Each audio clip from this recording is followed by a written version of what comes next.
Okay, it's close enough. I'm going to go ahead and get things started right now.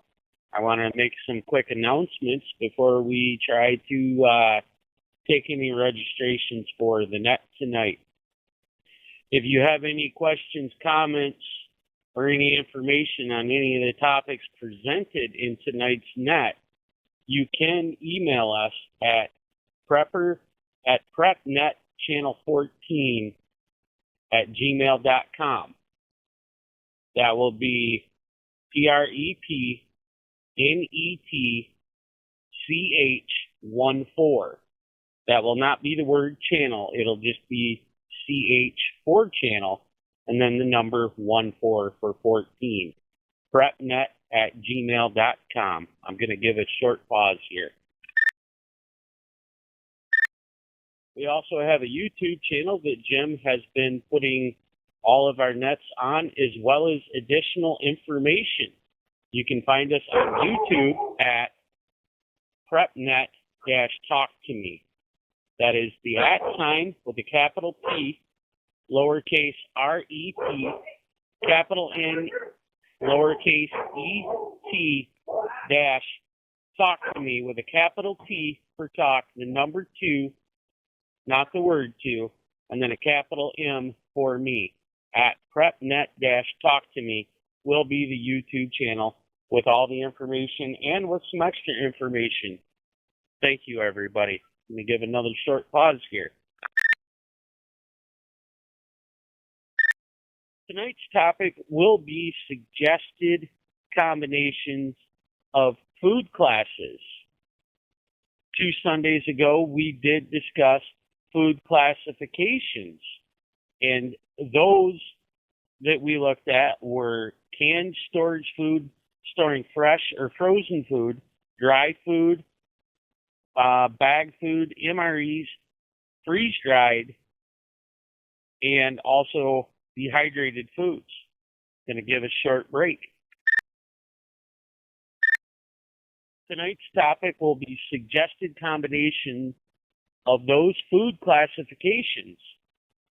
At this time, though, do we have anybody that would like to register for the net? Please come one at a time, speak your name clearly, give us the state that you are currently in, and if you would, please let me confirm with that person before trying to register yourself. Anybody that would like to register, the mic is yours. We'll give one more shout here real quick. Do we have anybody that would like to register for the net? The mic is yours. Well, I guess it's just me and you right now, Jim. Do you want to hang out a little bit? And maybe the next 10, 15 minutes we'll get somebody in here with us? Well, yeah, if you want the next 5 minutes, I think. I know there's a bunch of people out there listening. They're just too shy to go up. So, yeah, let me give 5 more minutes, and then we'll just go ahead and do the presentation. Sounds good to me. So if you're sitting back monitoring and you would like to join, please feel free to do so. Even if you just want to continue monitoring, that is absolutely fine. Hey, this is Donna in Montana. I'm a little late to the game, but I'm here. Well, good evening, Donna. We got you down. We got you down that you're in Montana as well. Glad you're here. Late is better than never. Do we have anybody else who would like to register for the net tonight? All right, since we got Donna on here with us, Jim, I'm going to go ahead and discuss what we are talking about tonight. 2 Sundays ago, we discussed food classification, and we broke it down into canned goods, fresh foods, frozen, dry food. We looked at bag food, MRE, and freeze-dried food as well. Tonight's topic for discussion is going to be suggested combination of food classes. So we're going to be looking at the classifications for that, the different classes of the classifications that we talked about 2 weeks ago. And we will be looking at possible combination of said food classes. One more quick check, though. If we've got anybody else that would like to register, please feel free to do so now. Jim will be starting his presentation in under 2 minutes.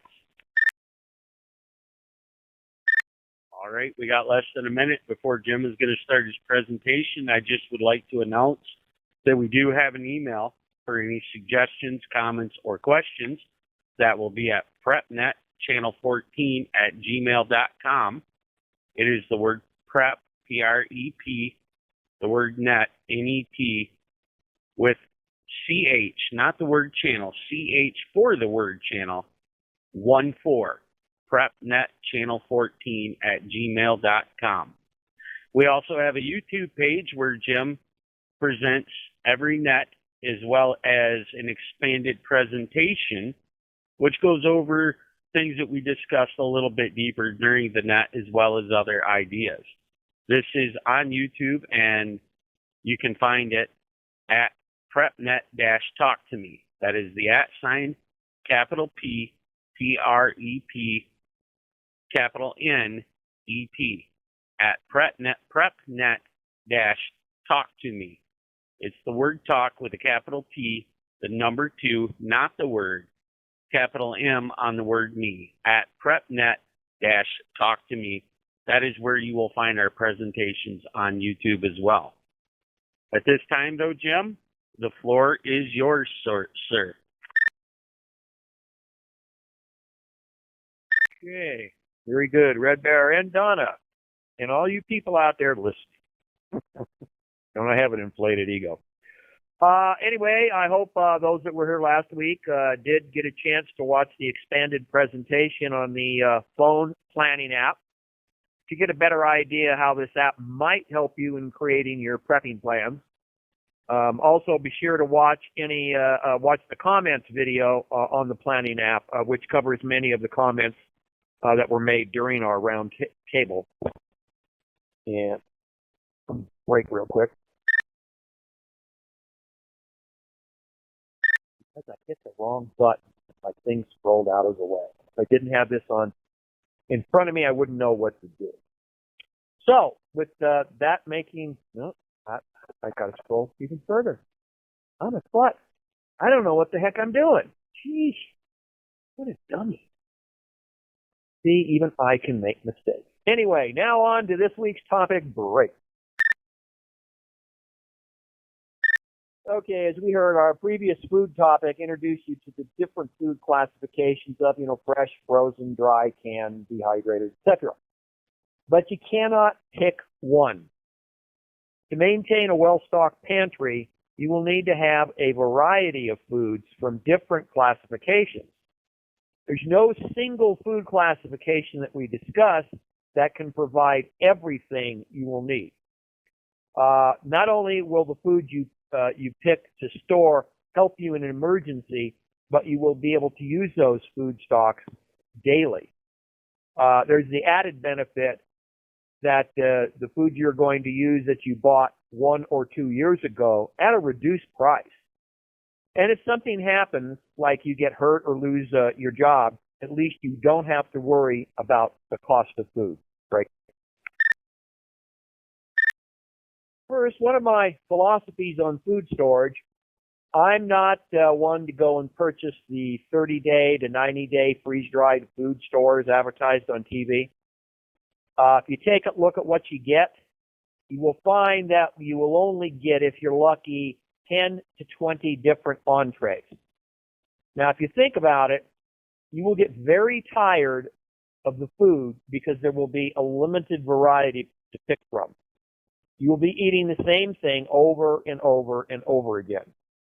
However, if you have components and not full meals, you will be able to create a greater variety of meals. Right?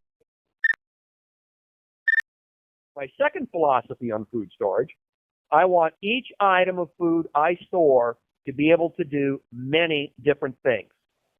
No one-trick ponies here, or not very many.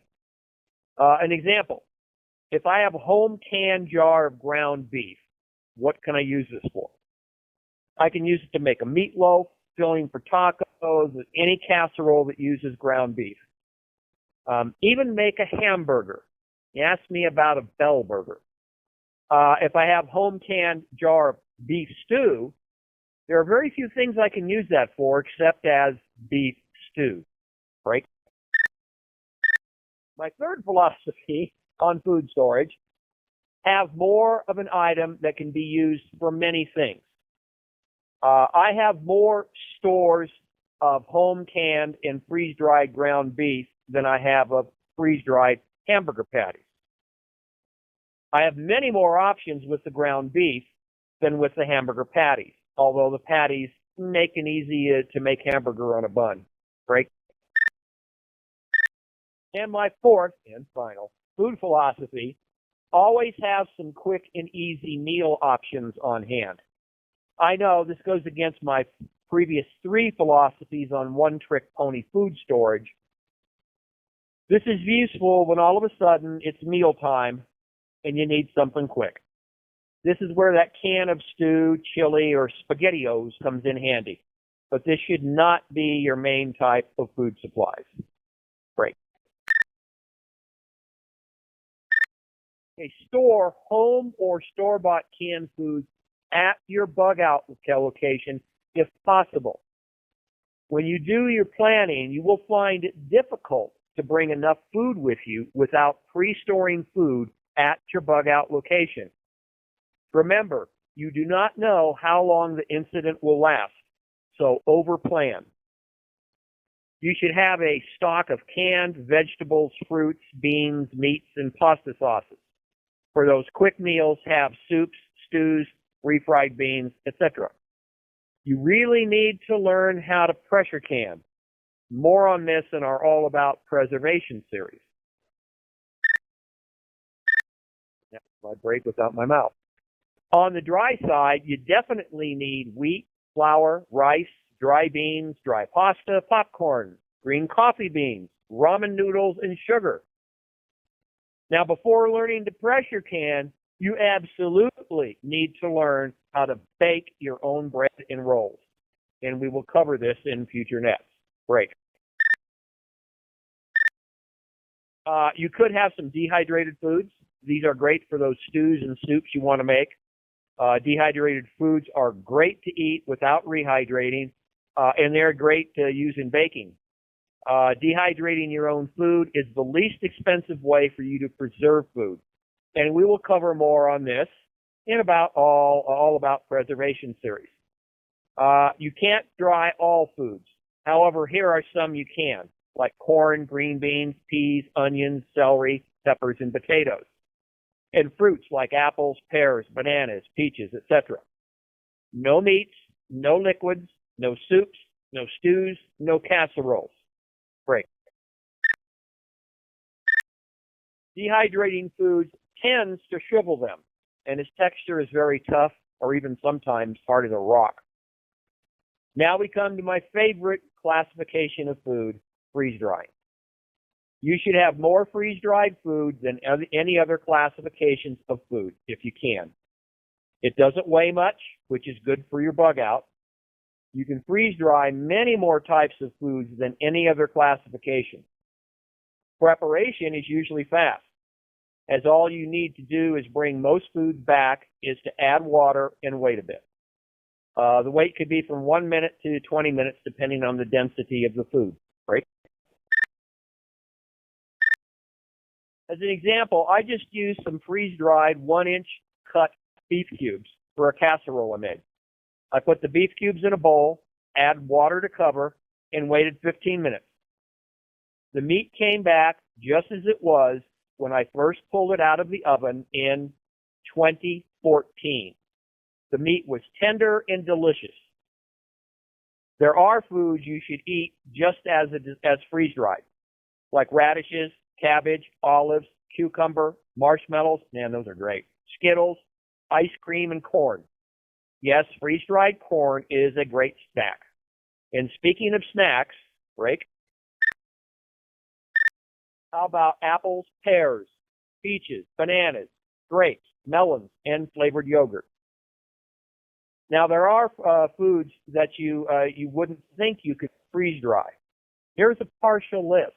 raw eggs, scrambled eggs, sour cream, cream cheese, minced garlic, half and half, tomato sauce, tomato paste, cooked rice, soups, cooked pudding, applesauce, many types of shredded cheese, and as mentioned before, flavored yogurt. Way too many to mention here. Break. Now, there are some foods that you can't freeze dry, such as anything with a lot of fat in it, such as salami, sausage, and other processed meats or bacon, mayonnaise, shortening, or butter. You can freeze dry milk, but I prefer to home can milk instead.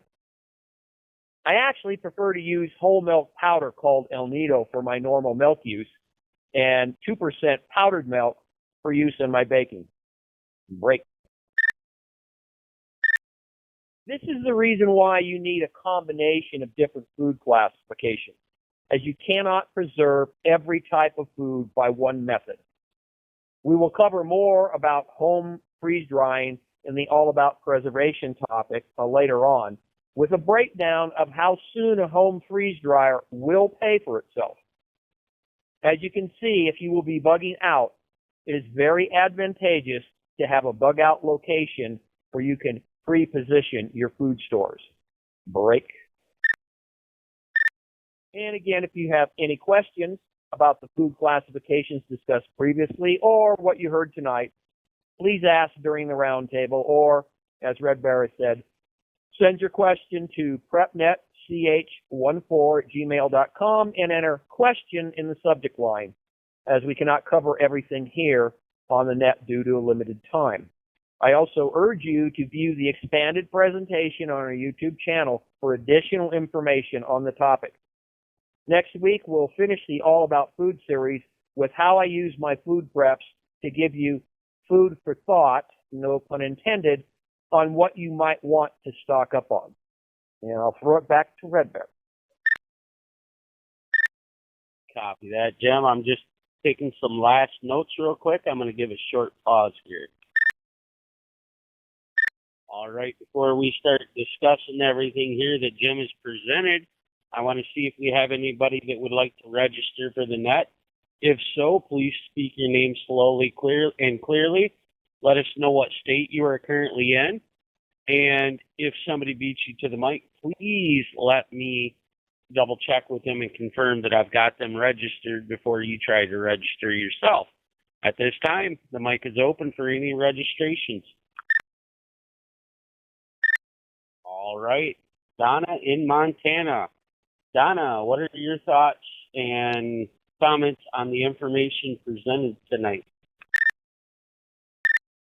I don't have a whole lot of comment. I do want to say one thing about, a few months ago, I did a little experiment with some dehydrated bananas versus some freeze-dried bananas. I rehydrated both of them, and then after they were hydrated, I mashed them up and made banana bread exactly the same way from both of them. And let me tell you, there was almost no difference. I don't even remember if I could tell which was which in the final product. They were both very tasty. Was there any difference in rehydrating them, though, before moving on to making the bread with them? I couldn't find any difference. I let them both sit in warm water. I'm going to say half an hour maybe, and mostly that was because I kind of got busy. But they both rehydrated just fine in about the same amount of time. That's kind of interesting to hear. I would have thought your regular dehydrated banana would have come out a little bit more mushy and maybe possibly lost some of the flavor. That's kind of good to know. So, but that's experimenting and learning as well. So that should be very important too, when looking at all the different classifications of how we could store food. With that, I'm going to give a short break. Want to check one more time real quick here. Do we have anybody else that would like to register for the net? The mic is yours. Hey, right there. You have Andrew from Michigan. Copy that. We got you down, Andrew. Do we have anybody else? Okay, well, Andrew, what we're talking about tonight, kind of looking back a little bit, just to update you. 2 weeks ago, we talked about food classifications. We were classifying how we were storing our foods. Canned, fresh, frozen, dehydrated, MREs. We did suggest no bagged foods, chips, things like that. The oil could go bad and make the food product no good to eat. Freeze-dried also. This week we're kind of looking at that a little bit more in depth. Suggested combination of food classes. Those different classifications, you don't want to have just everything canned foods. So, for example, canned beef versus canned stew. Canned beef you can pull out and you can cook. You can make burgers. You could make stew if you had all the ingredients. There's so many different things you could do with canned stew, whereas a can of beef versus a can of beef stew. I mean, when you open the beef stew, you've got beef stew only. So, something we're kind of looking at here. Also, Jim suggested one other thing, and I'm going to give a short break here. If you are storing any canned foods, have them stored at your bug out location or your bug in location, whatever location you're going to be bugging to. So, he did also discuss the capabilities of freeze-dried foods. He was talking about how they're light as far as packing and whatnot for on the go. And all you need is a little simple rehydration with a lot of it. And you can make it very enjoyable. And he did give us some examples. Just doing regular dehydrating of your foods could make them very, very hard to eat, as well as it could kind of ruin the flavor on some things. So, and I'm going to give one more short break here. I don't know, Andrew, if you heard everything Donna had to say. Yes, I did. Okay, the floor is yours. If you've got any questions or comments on tonight's topic, go right ahead, sir. We have a dehydrator, and we have done some in the past. And it's a good idea. Glad this topic came up because it just makes me want to, you do it, and then kind of just fall to the wayside. So it just makes me want to get that thing back out and freeze dry some or dehydrate. Don't have a freeze dryer, but definitely interested in looking into something like that. And in later presentations, Jim will be presenting the cost of a freeze dryer compared to how long it would take for you to earn that money back by freeze drying your food. So that is something we will be looking at in future presentations. I myself have played around with just a food dehydrator. We've made some smoked garlic powder, for example. We've made a couple of other different seasonings like that, onion powder. There's all kinds of possibilities, especially in the world of seasonings, that a food dehydrator would be really good. Also, some snacks, if you want to keep them dehydrated, some of your fruits and whatnot, but I don't think they would last as long as freeze-dried products would. With that, I'm going to give a short break. Want to check one more time real fast. Do we have anybody else who would like to register for the net? The floor is yours. All right. Jim, what are your thoughts on what Donna and Andrew had to bring up tonight? Okay, real good, guys. Thanks for the feedback there. Yeah, on the I think on the banana bread thing, you do have to experiment, and that's with anything. I mean, if you go buy a store brand refried beans, they might not be as good as the name brand ones. You have to try it first. So there's going to be differences. But yeah, I was quite pleasantly surprised that the freeze dried and the dehydrated you couldn't really tell, and it was not a real big thing. A lot of dehydrated stuff, such as potatoes, things like that.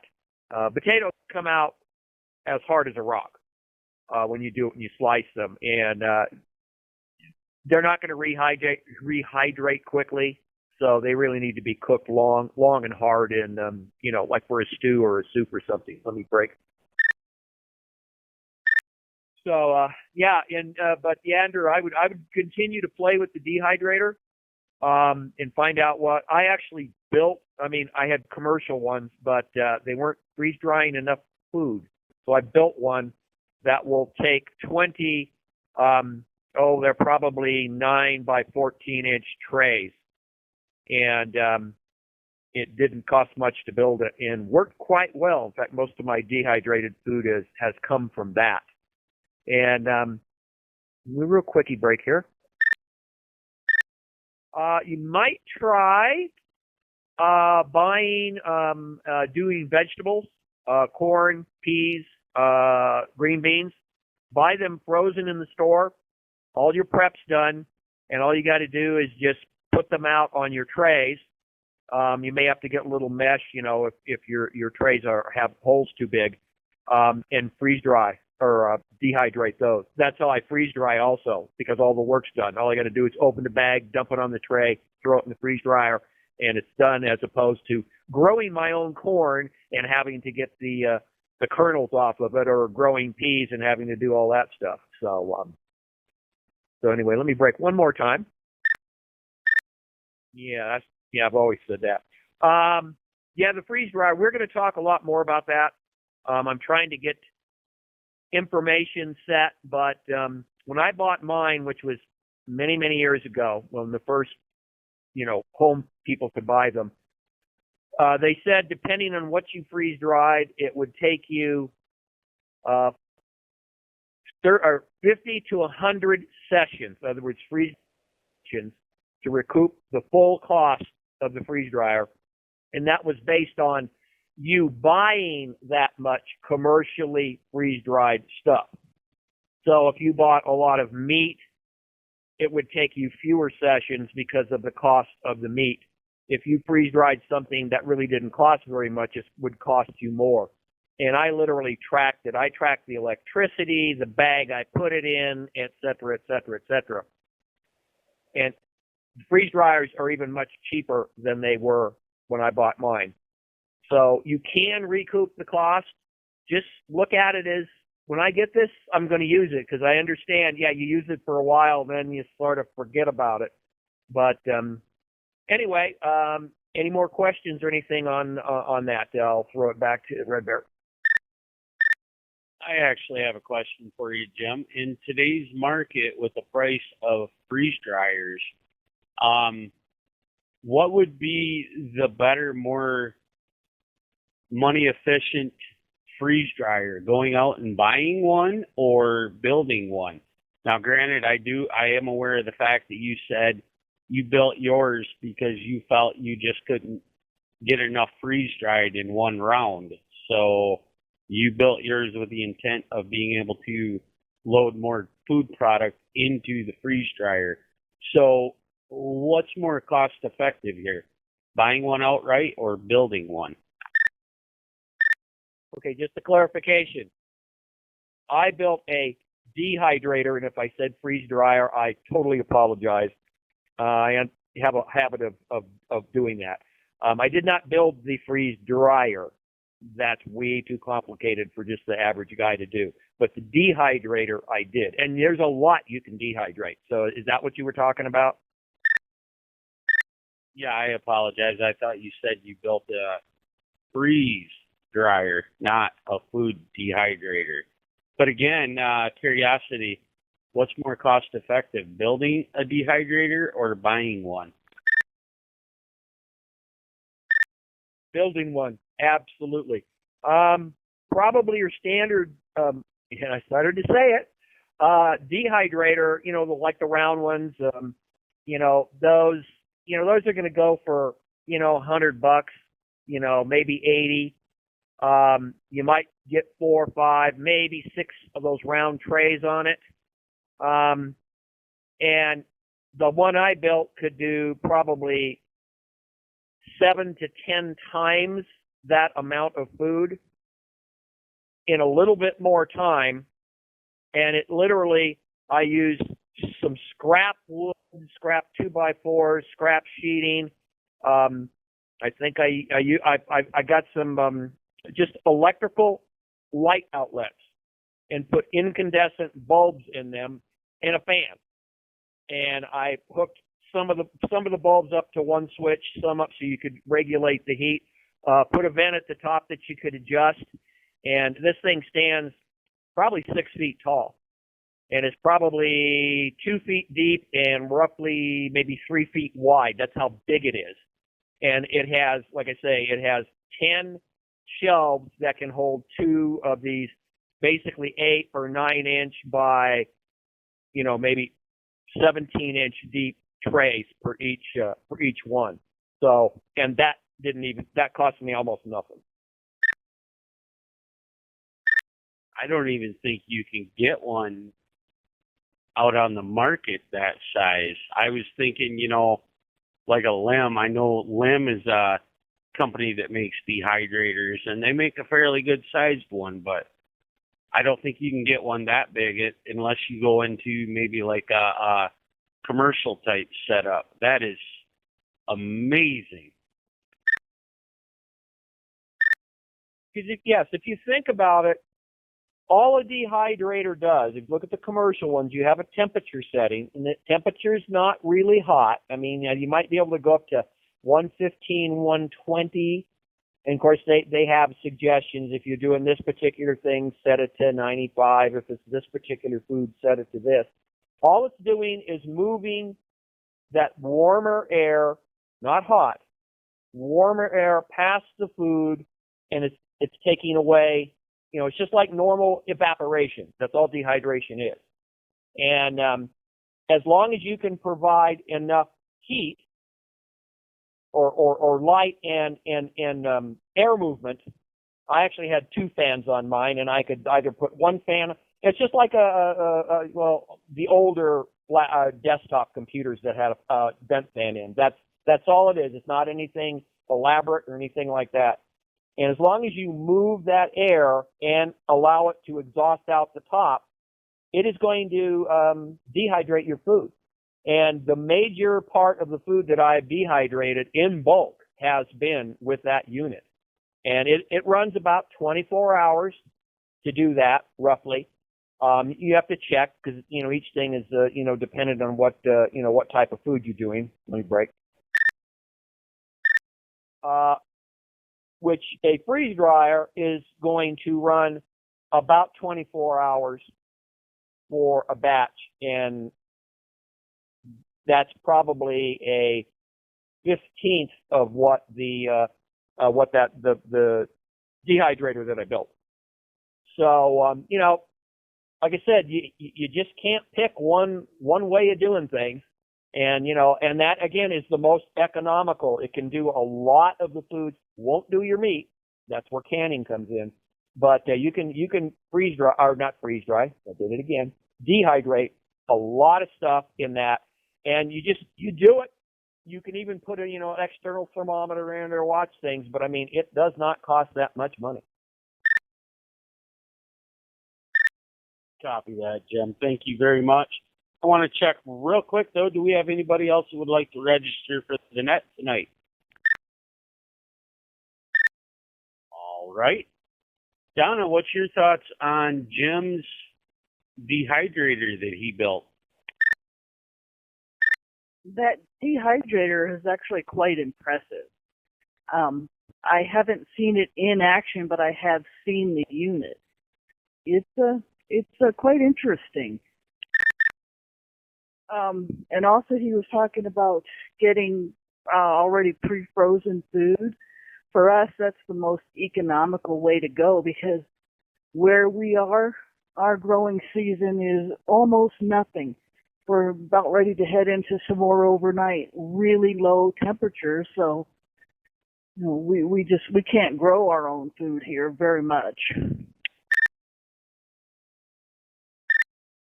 Here in Michigan with me and Andrew, we do have a probably a little bit longer growing season than you do there in Montana, but we do actually have a time limit on our growing season as well. We're kind of getting closer. Our evenings are starting to cool down a little bit more now as well, but probably not getting as cold as they are in Montana. We'll give a short break here. Andrew, what's your thoughts on building a food dehydrator that big? Well, I will say I was impressed on how he described what he had, what he used, and to be that big, that's impressive. Probably would have never entered my mind to even go that way. But that's very interesting. Very nice setup. You know, you stop and think about this a little bit. There's a lot of guys out there that'll build their own smokers, and that's very possible to do. And the way Jim described this dehydrator, it almost sounds like he kind of went off of that idea and lucked out, had some scrap parts or pieces and parts around that he was able to put together to make it work, which brought the cost down even more for him building a bigger food dehydrator. I'm actually very impressed myself and got a lot of thoughts I might start writing down after the net tonight on maybe possibly building one myself. Yeah, I'm gonna jump in here. Yeah, let me know. I need to draw up a little, not a detailed thing, just so you can see. There's two compartments. Let you know, there's two compartments in it. But there's a low compartment that houses the lights in the fan, and then there's like a shelf, and then there's holes so the heat and the fan can draw the heated air up into the actual dehydrating chamber. And then the larger part is the dehydrating chamber. And then it's got two holes at the top. I mean, this thing is ugly. I mean, it's you look at it and go, what the heck is that? But anyway, and at the top, two holes, and there's just two square pieces over there with one screw in, and you pivot it to allow more or less air to come out. And it's not difficult. And then the nice thing, you could make it the size that you need it. I happen to have I've got a 30 by 50 foot shop garage, so that's not an issue. I don't have to worry about space. But you can literally make this to fit your needs. And if it works, I'm not going to worry about the looks too much. I mean, if I got it sitting in the corner in the shop, for example, like you're talking, and I got a buddy that happens to stop by and says, what is that ugly piece of crap in the corner? I'm sure he's going to be very interested after I explain to him what it is and the fact that it was built right here, So that's actually very interesting, Jim. Who cares what it looks like, as long as the end result is the purpose you intend it for. I mean, that's flat out amazing you did that. Right. Yeah. I even like on our fire trucks, our tender is a 1996 International. It was an old military, stake side truck, and doesn't look pretty, gets the job done. That's all I care about. But on the short growing seasons, this is why, I'm trying to bring up everything on prepping is you have to look at your situation. We know we can't grow a lot of food here because of our very short deal. So we know what we can grow and what we can't. And what we can't, that's what we deliberately stock up on because we know we're not going to be able to grow it. Having the much larger dehydrator, we know we can grow potatoes. One year we harvested about 250 pounds of potatoes, and having a large dehydrator can help you get through that a lot quicker than the ones you can buy, on Amazon or whatever that only do a little bit. That's why I actually built the thing, because it was to the point to where the commercial ones or the consumer grade ones just weren't big enough, and it was going to take me, unbelievable amount of weeks to do it, where in about the same amount of time I could do about 10 times as much. That's the problem we're running into with our food dehydrators.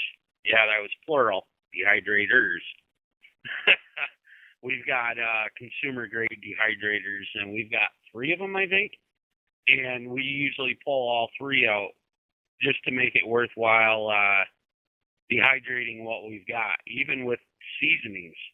I mean, to do garlic powder takes a lot of work, but the end result is worth it. And just a little side note on that, if you're doing anything spicy, like maybe jalapenos for jalapeno powder, your garlic powder, your onions for onion powder, you want to do that stuff outside.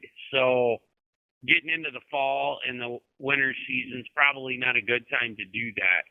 Again, look at your situations, your surroundings, your weather patterns. Some of this stuff you're going to want to do outside because we actually transferred our garlic to the oven for a little while just to kind of get it moving faster. And it took us 3 weeks to get the smell out of the house. But that I'm going to give a break. All right, we got about 15 minutes left in the net here. Do we have anybody else that would like to register? Okay, Donna, what is one thing that you would be curious about trying to either dehydrate or freeze dry at home that you have not tried yet? Well, that's a tough one because we've done pretty much everything. I think the one thing that I would be most interested in trying to learn to do is dehydrating strips of meat for jerky. I have not done that. I myself usually do jerky in my smoker, and I have a really old brine that I use. Maybe one of these days I'll share that brine here on the radio. So if anybody's interested, they can try that out. But I've tried it in the oven once making jerky, and it just comes out too tough. And the way I do it in the smoker, I could run it a little bit longer, but for food storage wise, but jerky doesn't last long in my house.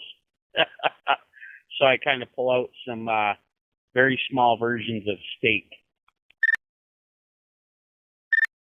What are your thoughts, Andrew, on all of this?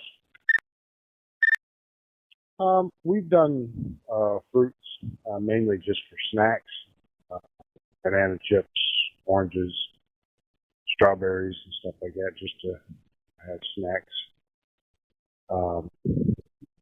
when we're out and about or on a little trip or whatever. But I guess I have never really tried like strips of meat or anything like that. Yeah, even in your regular food dehydrator, you can make jerky and do that with strips of meat. Another one that I would like to try in the food dehydrator, that we would like to try, me and Damage, the whole family here, is tomato powder. Now, there's a lot of uses for tomato powder. You can use it as a seasoning. You can also reconstitute it and make a soup. There's all kinds of uses for tomato powder, mushroom powder, things like that. stuff that we want to try in the food dehydrators, but we want to have a little bit of time put aside to be able to do that because tomatoes as well as mushrooms hold a lot of water. So, Jim, have you ever gotten into making seasonings at all with dehydrating foods? Not in the tradition. Well, not in the dehydrator. Not in the dehydrator. Freeze dryer, yes. Do minced garlic. It rehydrates really quick. You put it in anything. That's the one nice thing about the freeze dryer over the dehydrator is the smell. And it's funny you should mention anything spicy. A couple of years ago, or maybe about 4 or 5 years ago, we bought 30 pounds of jalapeno peppers at a farmer's market, came home, and that was before I built the big one, so we had multiple of the commercials. And I put those out in the hothouse because I knew that was probably not going to be the best thing to have inside the house. But, yeah, and, the tomato powder, let me break quick. The tomato powder, actually, I'm mentioning that in our next week's thing about dehydrating that and the tomato powder. That's it's not a one-trick pony thing. It can be used for all sorts of things. I can't wait to get on that topic. I'm wondering if maybe we're going to be trying that really soon here, making tomato powder. So, but we're going to use the dehydrator since that's what we have readily available. But yeah, next thing is you need quite a few tomatoes to make it worthwhile. So we'll be pulling out all 3 dehydrators because once you get it all dried up and ground up, it does kind of give you lower portions of product for the end result, unfortunately. Yeah, to suggest you there, if you're not going to be growing your own, buy Romas. They're more meatier, have less water in them than, say, a beefsteak or some of the other ones.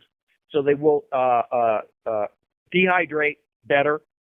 And then you just dehydrate them. You might even want to go, if what you're going to do and make the powder, go a little bit overboard on them. And then throw them in a blender or a food processor to smash, to get them really ground up into a powder. And, that might work out pretty good that way. Copy that. Thank you, Jim. One last call. Do we have anybody else who would like to register for the net?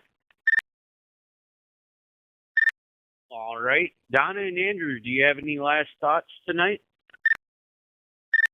I think it's interesting that you mentioned making garlic powder, because I've done that with commercially dehydrated garlic and made powder out of it when I realized one night I didn't have any garlic powder for a recipe, and it works great. It's a very fun thing to do. I will make a quick suggestion on that. If you want to try making garlic powder also, like I said, definitely do it outside or have it very well ventilated. My other suggestion is going to be that you're going to spend a little bit more money this way when you're buying your garlic, but it's time saving. Buy garlic that is already pre-peeled, fresh pre-peeled garlic, because when you buy the bulbs, you got to sit there and you got to peel them by hand. We tried the bag thing. I mean, it's just unpeeled garlic is a nightmare when you're trying to do any form of a garlic powder. So I recommend the peeled fresh garlic. Andrew, do you have any other last thoughts or questions tonight? No. Very interesting topic, and